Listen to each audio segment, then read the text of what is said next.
Hey everyone, welcome back. It's Melanie, your She Shed Scrapper. So today I am back with a one-page layout using the older What a Character cut file from the Peartree Cutfile shop. This layout is for their design team.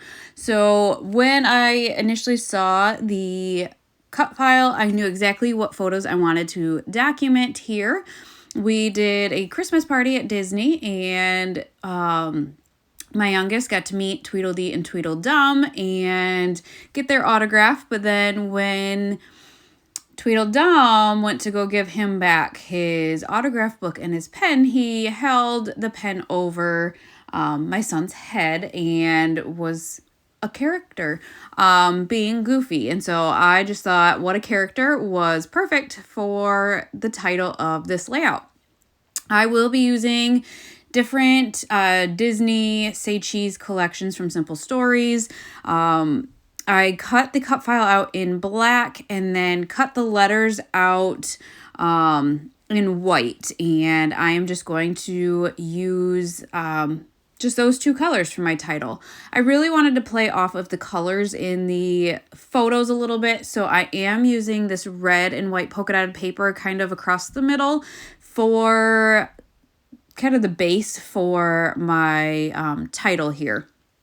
And then you could see I cut or gutted the middle of this plaid paper. So that is going to be my border around the layout. I just wanted to make sure like I had a bunch of color options, and this plaid paper kind of incorporated all of the possible colors I could want to use. So once I have that done, I will kind of set, I guess, the layout up. I do have 3 photos. Originally, I thought I only had 2. But the on top of the character just leaves 2 kind of spaces, which is perfect. And then I had just enough space on the bottom to add my 3rd photo. So just kind of placing them here. I am not going to mat them. I didn't really want them any larger than they already are. So I'm trying to kind of get them even across, like even angles. It's not always perfect, obviously, but did want them to kind of feel balanced or equal, I guess. So once I get that done, I will commit to the title. Again, I just needed to make sure that I left enough space for that photo on the bottom.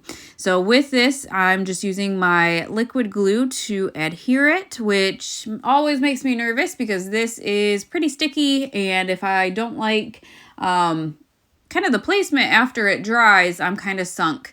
I would rather use my ATG tape gun, only because I know I can move all of that. But with as thin as all of this was, that wasn't really an option. So before it dries, you can kind of play with it a little bit and maneuver it how you want it. But once it dries, it is quite challenging.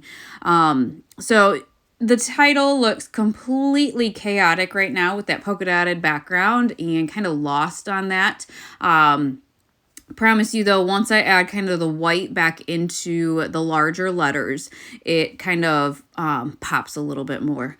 So with this bottom photo, I did want that one matted, and so I did choose to double mat it with white and then this striped paper.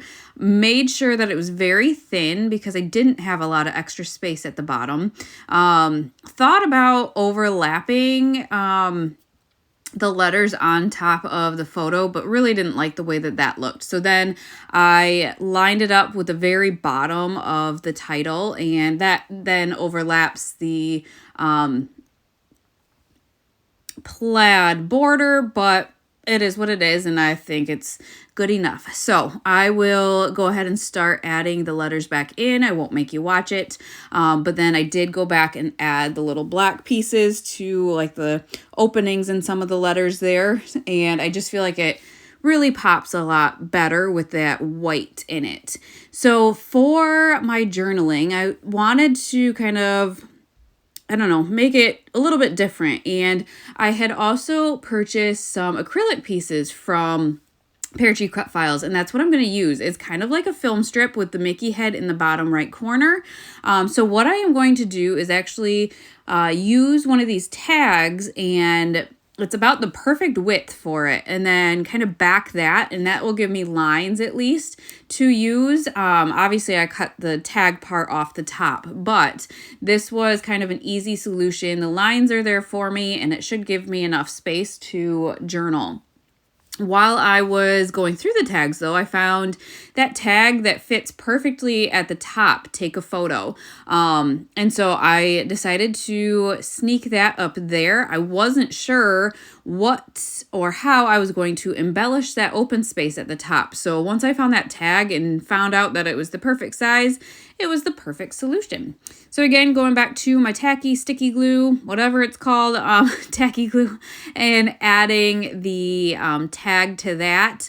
And then you will see that I offset my photo a little bit, and that is to make sure that I had enough space for kind of that film strip journaling spot there. So gonna commit to the tag here at the top. I think I add twine to this one, if I remember correctly. I have a little bit of black and white twine. I don't know where I got it. And then I ended up buying the Doodlebug twine. That is a thick twine. So if you're not familiar with it, the Doodlebug stuff is thick.